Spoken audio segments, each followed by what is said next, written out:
હે ગાઈસ, તો કેમ છો બધા? મજામાં? તો સ્વાગત છે તમારા બધાનું ફરી એક નવા વ્લોગમાં. તો આજે ફરી પાછું આપણે જવાનું છે વિરંગામ. થોડું કામ છે એટલા માટે, બરાબર. ઓલફેર જે કામ માટે ગયા હતા ને એ કામ માટે ફરીથી આજે જવાનું છે, બરાબર. કેમ કે ઓલફેર આપણે મેર ન પડ્યો. વિડીયોના છેલ્લે સુધી બને રહેજો, તમને બધી જ ખબર પડી જશે. તો અત્યારે આપણે મિત્ર આપણને લેવા આવે છે, તો ચલો આપણે જઈએ. તો જો મિત્રો, આપણે વિરંગામની બજારોમાં આવી ગયા છીએ અને હવે આપણે જઈશું સૌદાનભાઈની દુકાને, કેમ કે જે કઈ કામકાજ છે બધું ત્યાં જ છે આપણું, બરોબર. ફાઇનલ મિત્રો, ઓલફેરની જેમ પણ આપણે સૌદાનભાઈની દુકાને પહોંચી જશે. સૌદાનભાઈ ફોર્મ ભરવા ચાલુ હોય. આ ભાઈનો ફોર્મ ભરવા ડિપ્રેશનમાં હતા રે. આ ડિપ્રેશનમાં હું એ ડિપ્રેશનમાં. અને આ અમારા ત્રણેયની છે ને મજાક ઉડાવવા બેઠો હે. નાસ્તો મંગાયા ફટાફટ, બીજી બધી વાત પછી. લાઈક કરો, ફોલો કરો, શેર કરો. નાસ્તો મળી જશે. હા ભાઈ, આવી ગયો છે. નાસ્તામાં શું? નાસ્તામાં પફ મળી જશે. પફ નહીં, બીજું કઈ ખબર. પફ તારા પેટ નહીં ભરાતું, ખબર ને ભાઈ. અત્યારે જો સૌદાનભાઈ છે ને કોલેજના ફોર્મ ભરવાનું ચાલુ, બરોબર. તમે જો આ ડીસીએમ નું બધું સર્ચ કરીને મેલ્યું હોય. અમને ફોર્મ ભરવાનું હોય, અમારે ફોર્મ જ ભરવાનું કોલેજનું. ભરી નાખશો તમ તાર. અને 300 રૂપિયા ઓલફેર બૂચ મારી દીધા તમે. મેં નથી, મારે સરકારે એમ આપ્યા. આજે તો મિત્રો બાઇક ને પંચર પડી ગયું. જો આ ખીચડી જેવા મોઢા લઈને જાય પછી એ પંચર પડી જાય ને. જો અત્યારે આપણા પંચરની દુકાને આવી પંચર કરવાના. કાકા પંચર કરી રહ્યા જુઓ તમે.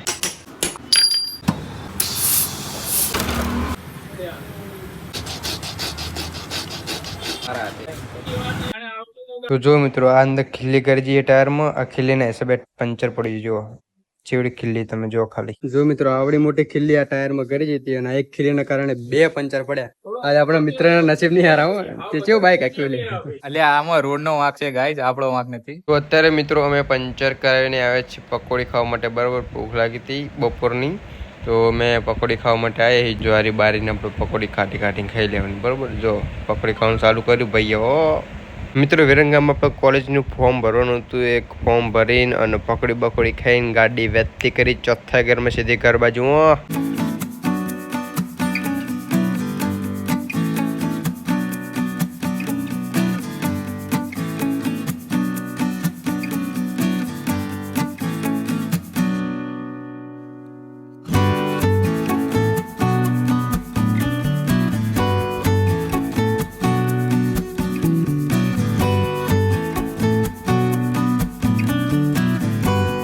તો ગાઈસ, હું ક્યારનો વિરંગામથી આવી ગયો છું ઘરે. અને ઘરે આવીને તો પાછું હું ઉપડ્યો ગાઈસ ખેતર. જો આ થેલીની અંદર ભરે છે પાણીની 2 બોટલો. અને અત્યારે હું જાઉં છું ખેતર બાઇક લઈને. આપણા પપ્પા ગયા છે ટ્રેક્ટર લઈને ખેતર ખેડવા માટે. અને બીજું તાંબલા બાબલા બધું રોપવાનું છે, એવું બધું કામકાજ છે આજે, બરોબર. તો ચલો આપણે ફટાફટ પહોંચી જઈએ ખેતર અને પછી તમને મળીએ. તો આપણે મિત્રો બાઇકને અહીં મૂકવું પડશે, કેમ કે જો આગળ રસ્તો જાય એવો નથી, બરોબર. આવજો આવા ટેભા અને ગારો એટલા માટે આગળ જાય નથી બાઇક. આપણે બાઇકને મૂકી દીધું અહીં સાઈડમાં. અને અહીંથી હવે જશું ચાલીને 3-4 સેટર વાકવું હોય, બરોબર. તો ચલો ફટાફટ આપણે ખેતર પહોંચી જઈએ ચાલીને. અને વરતા તો મિત્રો આપણે ને ટ્રેક્ટરમાં બેસી જઈશું બાઇક આવે ને ત્યાં સુધી, બરોબર. એટલે વરતા તો ચાલુ નહીં પડે, પણ અત્યારે તો મિત્રો ટ્રેક્ટર આગળ જતું રહે એટલે અત્યારે ચાલુ પડશે તમારા ભાઈને.